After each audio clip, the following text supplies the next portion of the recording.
Bonjour, je me présente Mylène, franchisée cardio-plein-air de Saint-Bruno, Saint-Basile et Sainte-Julie. Corinne, propriétaire de Cardio-Plein-Air Haute-Yamaska.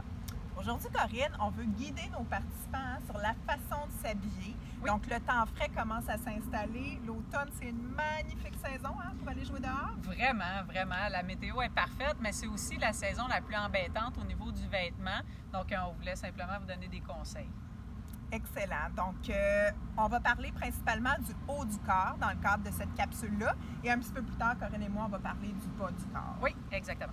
Donc, la première question qu'il faut se poser, c'est sûr, c'est quel type d'activité je vais pratiquer et la durée également, parce que ça peut changer tout d'un point de vue habillement. Si on passe 15 minutes dehors versus 1 heure pour un entraînement, ça peut avoir un impact.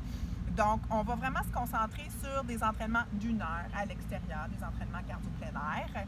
Oui, exactement, c'est ça. Fait que c'est d'une intensité modérée à élevée. Fait que c'est différent que d'aller prendre une marche. Là. On va vraiment parler d'une activité un peu plus intense, donc de l'entraînement.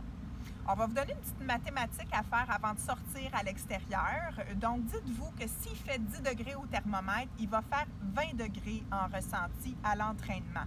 Donc, c'est correct d'avoir un petit frisson, hein, Corinne, avant de partir?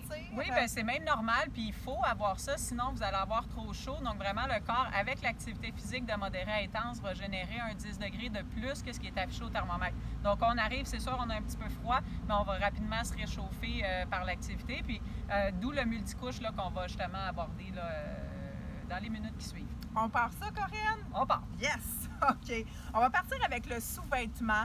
On ne fera pas trop de temps sur le sous-vêtement parce qu'on peut faire une capsule complète juste là-dessus. L'important, ce qu'on va vous dire aujourd'hui, c'est d'y aller avec un sous-vêtement, un soutien-gorge d'entraînement flexible. Oui. Le confort est important et on veut éviter à tout prix le coton. Le coton, ce que ça fait, c'est que ça emprisonne l'humidité. On va venir qu'on va avoir froid à l'entraînement. Donc, on évite le coton. Oui. Quelque chose à ajouter sur les soutiens-gorge? Bien, confort. Je pense que c'est confort puis éviter le coton, tu l'as dit. Là, puis on n'a pas besoin de dépenser une fortune pour ça non plus. Là, là on parle d'un entraînement. Là, on ne parle pas nécessairement de course à pied, mais un entraînement tout allé à l'extérieur. Exact.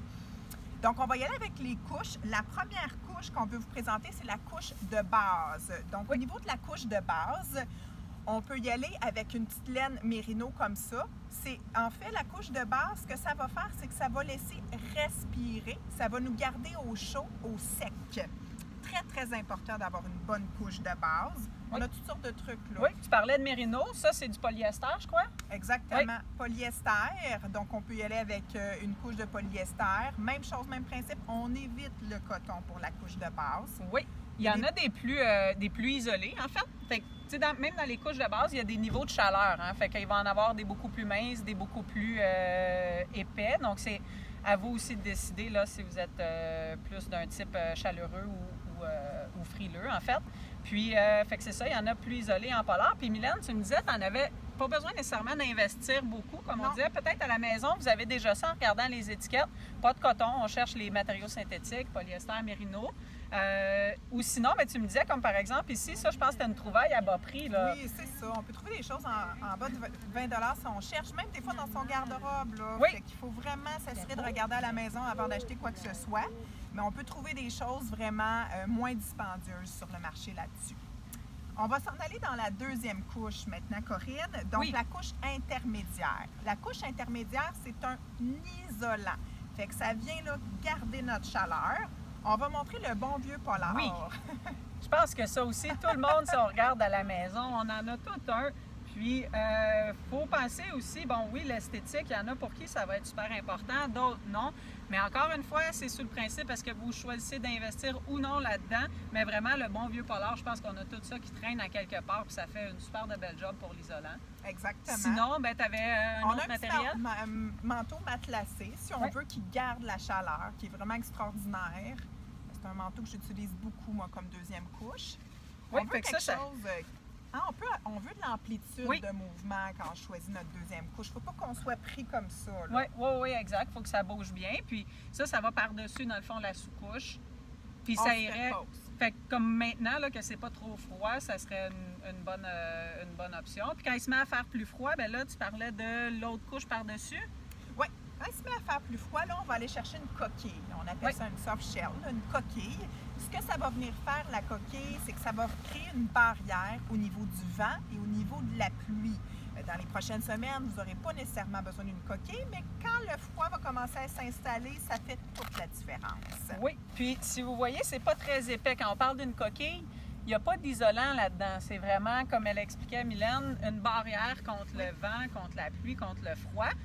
Il y a des contextes où est-ce que même s'il ne fait pas très froid, on pourrait le mettre. S'il pleut, par exemple, on pourrait sortir juste avec la sous-couche, pas d'isolant, puis mettre le par-dessus comme ça. C'est important qu'il soit respirant. Fait que le bon vieil impair jaune qu'on a à la maison, là, dans le temps, là, pour vraiment contrer la pluie, ça, c'est pas l'idéal parce que ça ne respire pas du tout. Vous allez être très inconfortable. C'est important que ce soit respirant même dans la coquille. Puis il y a les trappes que tu disais, Mylène, des fois, comme sous les bras là, avec des zips. C'est pas toutes les coquilles qui l'ont, mais si on a à choisir, c'est un bon, ça vaut la peine. Vraiment, ça va faire sortir l'humidité pendant l'activité sans nécessairement qu'on aille enlever le manteau. Là. Fait que là, dans le fond, on a fait couche 1, 2, 3. J'ai apporté aussi, Corinne, 2 petits manteaux. Oui. Moi, principalement, c'est des manteaux de course à pied que j'utilise pour de la course à pied. On pourrait décider de mettre une première couche, dans le fond, en laine mérino et aller superposer un petit manteau comme ça, qui est un petit peu plus ajusté sur le corps, avec une petite imperméabilité. Oui, tu en as un autre modèle ici. Différents modèles, là, dans le fond, qu'on voulait vous montrer. Exact. Excellent. Donc, maintenant qu'on a vraiment superposé nos couches, on va y aller avec des accessoires pour les extrémités. On a tendance à perdre de la chaleur au niveau des mains, au niveau du cou, au niveau de la tête. Qu'est-ce qu'on fait avec nos mains? On commence par quoi, Corinne, au niveau des mains? Bien, j'irais, en fait, la base d'un petit gant, que même à ce temps-ci, c'est parfait. Donc, c'est pas un gant qui est très isolé nécessairement. Donc, c'est vraiment ce qu'on appelle un liner, là, dans le jargon. Là. Donc, vraiment un petit gant tout petit qu'on va enfiler soit libre comme ça ou sous la mitaine. Oui, puis on peut le porter comme ça là, pour les prochaines semaines. Souvent, quand on commence à s'entraîner, quelques minutes plus tard, les mains dégagent énormément de chaleur. On pourrait être bien juste avec ça. Oui. S'il fait plus froid, là, on va aller ajouter une bonne vieille mitaine par-dessus le liner. Oui, exact. Fait que c'est possible de mettre le multicouche. Donc, les mitaines, on en a vraiment de toutes les sortes aussi pour tous les budgets. Mais en sous-couche, en couche par-dessus, comme ça, donc multicouche même pour les mains, ça fonctionne bien. Mylène, choisirais-tu ta mitaine préférée si tu es du type bootcamp, toi, ou... Non, Corinne, parce que dans le fond, on s'en va au sol. Hein, on prend pas des trop belles mitaines. On fouille dans nos affaires. Souvent, on a ça. Nos vieilles mitaines, on superpose ça, ça fait le travail. Là. Oui, parce qu'il faut penser qu'on va avoir chaud. On va peut-être justement les mettre au sol s'il y a des petites roches, des reliefs qu'on n'a pas vus. Puis on a chaud aussi, là, ça ne se lave pas nécessairement à tous les jours. Là, donc, pas nécessairement nos plus belles et nos plus préférées. Fait que là, on a une petite suggestion, Corinne, pour les douillets, ceux qui ont tendance à avoir froid aux mains. Alors, petite trouvaille, la mitaine chauffante. Alors ça, c'est le genre de choses, il faut être prêt à investir, c'est sûr. C'est un bon budget. Par contre, ça se demande très bien à Noël. S'il y en a qui ressentent, s'il y en a que ça les appelle, moi, c'est un petit miracle. La mitaine chauffante. Donc, c'est une mitaine qui ressemble en tout point aux autres mitaines. Par contre, batterie au lithium qu'on peut recharger dans le mur. Il y en a vraiment plein de modèles. Je vous montre celle que moi j'ai, là, avec un bouton qu'on peut peser pour des niveaux de chaleur. Donc, ce que ça fait, c'est que ça va faire sortir l'humidité des mains, puis ça va créer vraiment une chaleur. Sinon, bien, à petit budget aussi, il y a le fameux hot pad que tout le monde connaît, donc les chauffe-mains. On en a pour les mains, on en a pour les pieds aussi. Donc, ça se vend même dans les dépanneurs. Là. C'est très, très abordable. On parle de peut-être 2 $. Là. Il y en a à usage unique, il y en a des réutilisables aussi. Donc, on met ça à l'intérieur, dans le fond, par-dessus le liner. Entre le liner puis la mitaine. Oui, exact. Pas directement sur la peau, idéalement, parce que ça peut venir assez chaud et inconfortable, mais entre le liner et la mitaine. Puis, tu sais, ça, là, un hot pad, on a besoin de ça s'il fait vraiment très froid. Là. On n'a pas besoin de ça tous les jours, mais vous sortez, vous faites une sortie, il fait moins 30 à l'extérieur. Là, il y a des gens qui vont avoir besoin d'un hot pad pour éviter que les doigts gèlent. Oui. Excellent. On va passer au cou maintenant. Souvent, on a le cou dégagé, notre manteau ne va pas assez haut. Donc, on peut y aller avec le bon vieux cache-cou. Là, on vous montre des modèles là, pas trop dispendieux de cache-cou en polar. Oui, c'est sûr que le polar, ça respire pas très bien dans le cou, là, surtout si on le met par-dessus la bouche, mais c'est pas grave. Ça va garder notre chaleur au niveau du cou. Puis c'est pas tellement dispendieux. Donc, ça peut valoir la peine. Sinon, moi, ce que j'aime beaucoup, c'est les bons vieux cache-cou bof. En fait, tu peux le montrer, Corinne. Là, Oui. c'est un espèce Assez de grand. tube qu'on peut se mettre dans le cou et conserver. Puis tantôt, on va vous montrer. Là, on peut faire plein de choses avec ça. On peut se le mettre sur la tête en bandeau, comme tuque. On peut l'avoir dans le cou, puis on peut même le monter par-dessus la Donc, bouche. vraiment, on peut lui donner la forme qu'on veut, c'est ça. Fait que dans le cou, il est super intéressant aussi. Des fois, les journées très froides, la respiration plus difficile, ben, on peut juste le monter, cacher le vent, les extrémités, le redescendre par la suite. Ensuite, on peut le transformer, comme tu disais, bandeau pour cacher les oreilles. Donc, c'est polyvalent quand même. C'est un truc le fun à traîner en tout temps.